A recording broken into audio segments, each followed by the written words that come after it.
Alors, Pierre Poilievre est redevenu chef, il était demeuré chef du Parti conservateur, mais là, il est chef élu, il est redevenu chef élu, avec un score, Rodolphe Husny, que je salue et qui est en studio, un score presque soviétique.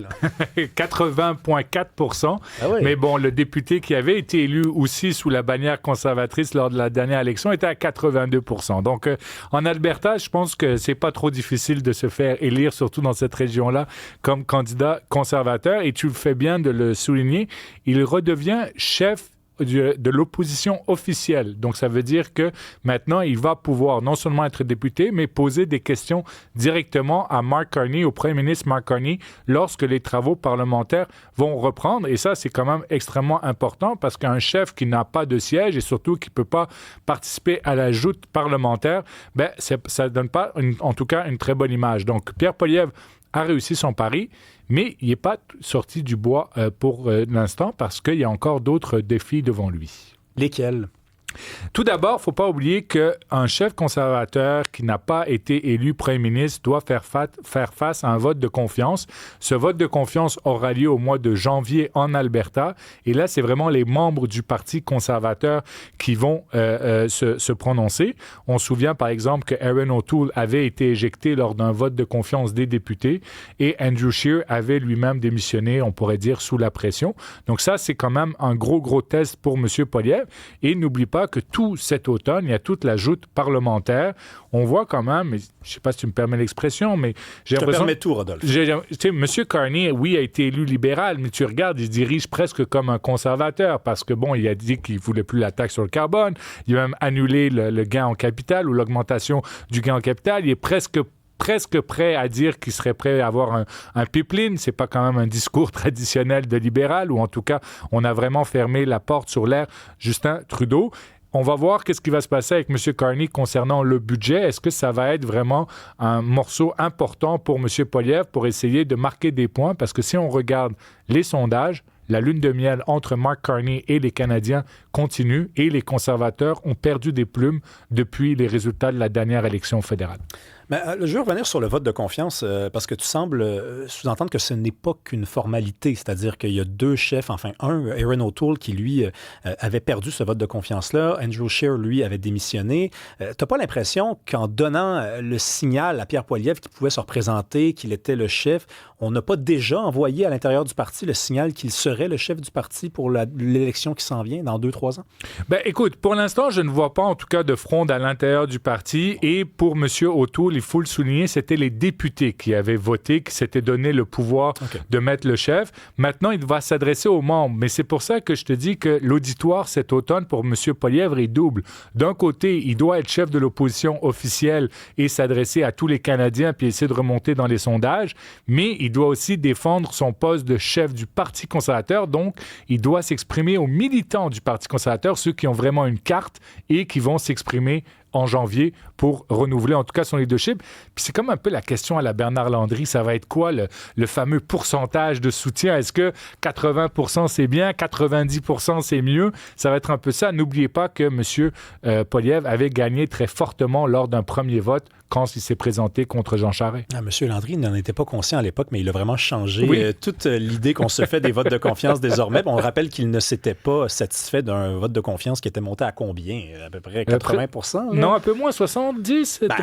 C'était très élevé quand même, puis il avait décidé que c'était pas suffisant et il avait quitté. Et Jason Kenney a quitté à 52%. Il était premier ministre de l'Alberta. Il a fait face à un vote de confiance à 52% et il a quitté. 52%, c'est quand même... le doute peut s'installer quand même à 52%. Revenons quand même sur Carney. Carney est invisible et efficace. Pierre Poilievre a été visible dans tous les sens du terme durant la dernière campagne et il a perdu l'élection, donc je suis obligé de le mettre dans la catégorie des inefficaces. Est-ce que ça incitera pas Pierre Poilievre à changer son style?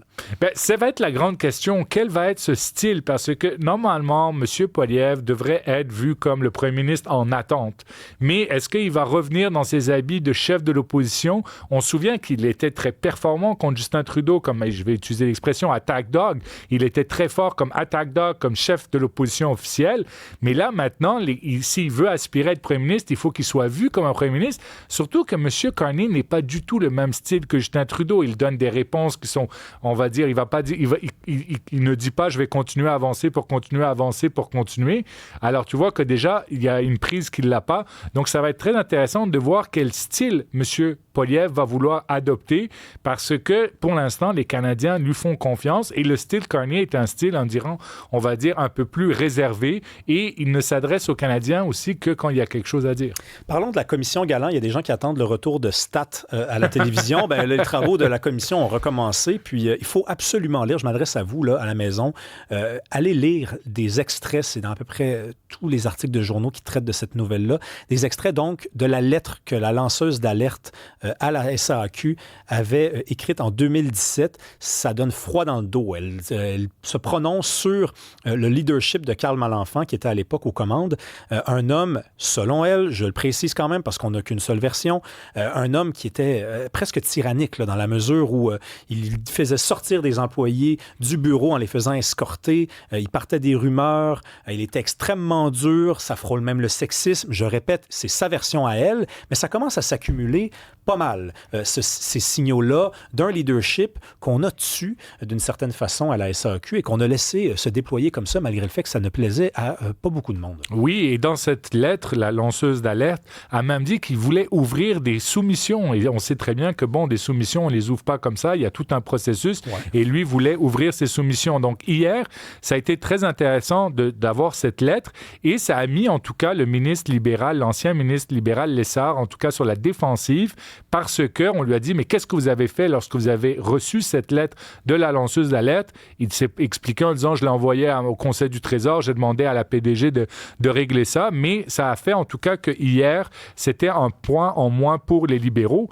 Mais là, aujourd'hui, c'est le conseiller politique de François Bonnardel qui est en train de témoigner et on a déjà des révélations, ça vient de sortir, c'est tout frais, qu'ils ont été informés que les coûts étaient de plus de 600 millions de dollars et non pas la version pour l'instant qui circulait de François Bonnardel en disant on n'était pas au courant, ils nous ont caché les informations. C'est en train de sortir, le commissaire a posé des questions en disant vous avez été informés, puis ça c'est un conseiller politique et même dans des réunions avec le ministre. Donc ils sont en train de creuser et tu sais en politique, Rémi, c'est toujours la question, quand est-ce que tu as été informé, de quoi tu as été informé et qu'est-ce que tu as fait? Et là, on commence à avoir deux des grosses réponses. Ils ont été informés et que c'était plus de 600 millions de dollars. OK, mais prenons chacun des deux partis, un par un. Les libéraux, pour commencer, là, ça, c'est très, très, très mauvais pour les libéraux parce qu'on a un nouveau chef. Il y avait un congrès en fin de semaine. 30 personnes à peu près ont assisté à ça. Les images sont absolument catastrophiques là, au niveau relations publiques.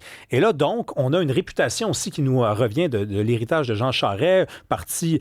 disons, qui frôle avec la corruption, je dis bien qui frôle, la collusion, je dis bien qui frôle. Et là, on a des vieilles histoires qui nous reviennent comme ça, puis on se dit, ce parti-là, dans 1 an et demi, il veut se présenter aux élections, veut nous faire croire qu'il y a une nouvelle mentalité, il y a un nouveau chef.